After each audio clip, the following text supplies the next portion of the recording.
para eles, fizeram todo esse trabalho. Dá mais trabalho, que o pastor vai ver e vai querer fazer um negócio bacana lá, melhor do que o ano passado. Coloca a primeira foto aí, irmão, que eu tinha passado, por favor. Só para a gente entender, e aí primeiro eu começo fazendo uma pergunta aqui para os irmãos. O quanto você acha que você tem que se dedicar para Deus? Quanto do seu tempo na semana? Ou quantas horas? Seja só domingo, quantas horas do seu domingo? Pode colocar a primeira foto? A gente falou sobre várias pessoas. A outra foto é outra pessoa. Esse é o pastor Alcides Mesquita, que no vídeo a gente tinha falado. O Alcides Mesquita, ele era um ex-militar, ele chegou a servir para o exército fora do país, inclusive, uma guerra que teve, eu não vou me recordar agora qual que teve. Por ser militar, ele é acostumado a andar muito, teve uma pequena época que ele vinha de São Carlos para cá. Dá quantas horas de carro? Uma hora, né? Ele vinha a cavalo. Era melhor porque não tinha pedágio naquela época, saía mais barato e também não tinha combustível, né? Ele vinha a cavalo de lá para cá, para Descalvado, e no seu bolso, na sua bolsa, ele trazia a Bíblia. Chegava pela cidade, obviamente a cidade não era desse tamanho, era menor ainda, e ele batia na porta. A pessoa saía, isso tudo que eu estou falando aqui são relatos que eu já colhi, tá, irmãos? Ele falava: oi, tudo bem? O meu nome é Alcides, eu estou passando aqui pela cidade e eu vim para falar de um Jesus que salva, que cura, que batiza, e que ele falou que um dia ele vai nos tirar desse mundo para morar perto dele. E aí, uma dessas casas que ele bate, uma mulher vira para ele e fala assim: olha, eu tenho uma dor terrível há anos. Eu vou no médico e nada, eu vou no padre e nada. Se esse Jesus é tão bom, então me cura agora. E ele falou assim: tá bom. Posso orar agora? Ela falou: pode. E ele falou: fecha os olhos. Ela fecha. E ele faz uma oração simples. E ele falou: Deus, o Senhor que é o Deus que cura. Cura essa mulher para ela saber que o Senhor existe. Depois que ele fez a oração, sabe o que ele fez? Ele bateu na outra casa, na outra e retornou para São Carlos. Não perguntou se a mulher foi curada. Foi para casa. Passou uma semana, se não me engano 2 ou 3 semanas, ele voltou. E ele tinha esquecido. E a mulher encontrou ele na rua e falou assim: ó, pastor, você lembra que você bateu na minha porta? E você falou que Jesus cura? Ele falou: lembro. Então, pastor, quando você saiu, eu já percebi que não estava doendo tanto. Mas eu achei que era por causa do momento.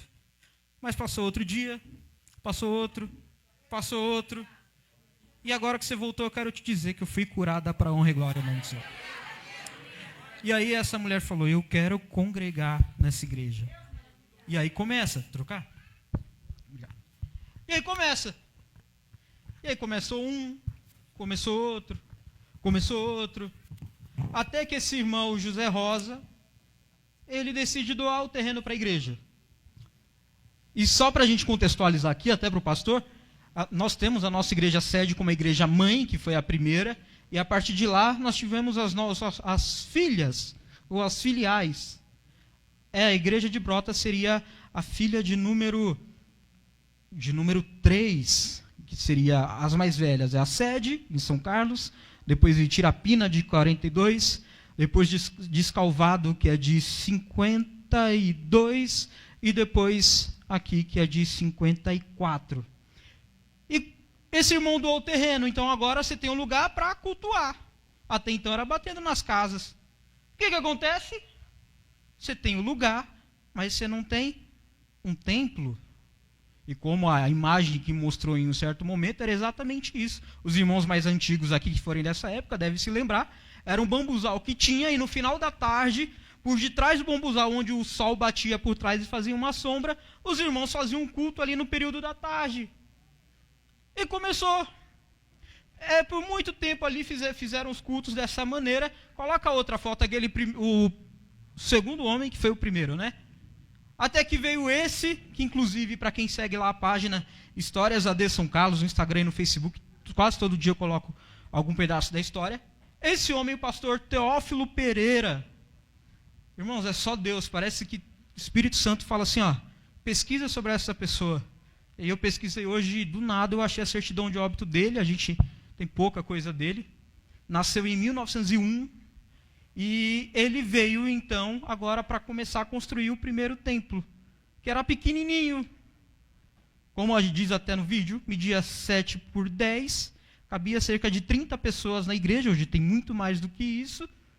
E era simples, cimento, piso de cimento queimado, aqueles vermelhão, parede, em volta aqui tudo mato,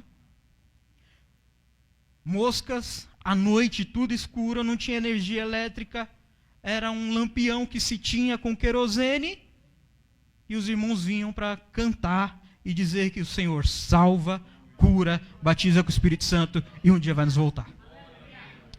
Depois de certo tempo, finalmente construíram agora o templo, né? Um dos primeiros. Coloca a foto da igreja agora. Essa aqui era a igreja antiga, olha lá. Quem é mais antigo aqui deve se lembrar. E aí nessa época muitas das igrejas era esse desenho. Vocês podem perceber, gente, é tudo nesse mesmo terreno aqui, tá? Os mais antigos sempre aqui no mesmo terreno. Então você percebe que tem um espaço, tanto desse lado quanto para o outro, que não havia construção. Então você percebe tudo o que foi acontecendo.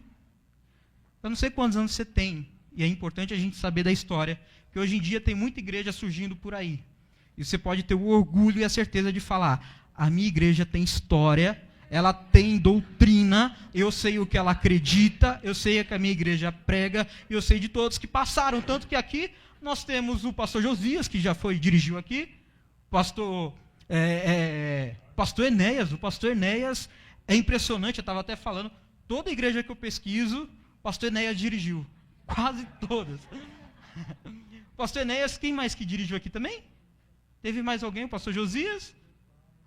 Pastor Zé Miguel também, que dirigiu aqui muito. Na época abriu até outras igrejas, em Analândia, que hoje já nós não temos igreja lá, e em outros lugares. E Deus se fez presente aqui, Ele operou no passado, Ele opera no presente. Você pode ter certeza que no futuro o nosso Deus vai continuar operando, porque Ele é o mesmo, Ele não muda. Às vezes a gente se pergunta assim, Deus, parece que as coisas mudaram, né? Parece que antes acontecia isso, acontecia aquilo outro. Por isso que eu te pergunto, você se dedica tanto ainda para o Senhor? Percebe que a história desses homens é de dedicação constante. Dedique-se ao Senhor, porque eu tenho certeza que Deus vai continuar nos abençoando. Essa igreja ela já começou a gerar frutos. Felicidade, por exemplo. E outras. Essa igreja é uma das mais antigas de todo o campo. Como eu disse, mais velho que aqui, somente a nossa sede, Tirapina e Descalvado. Aqui, graças a Deus, vocês têm história, vocês têm raízes, e Deus tem operado nesse lugar. Amém, irmãos? Senhor, eu agradeço a oportunidade. E só uma coisa antes de esquecer. Eu olhei para o Rodrigo, eu lembrei agora. Aí começou 1972. Aí veio uma ordem do pastor presidente na época, Francisco José de Andrade. Vamos começar agora a fazer um congresso de todo o campo, chamado de União das Mocidades das Assembleias de Deus de São Carlos, mais conhecido como UMADESC. Aí fizeram a reunião para falar quem vai ser o primeiro líder da UMADESC.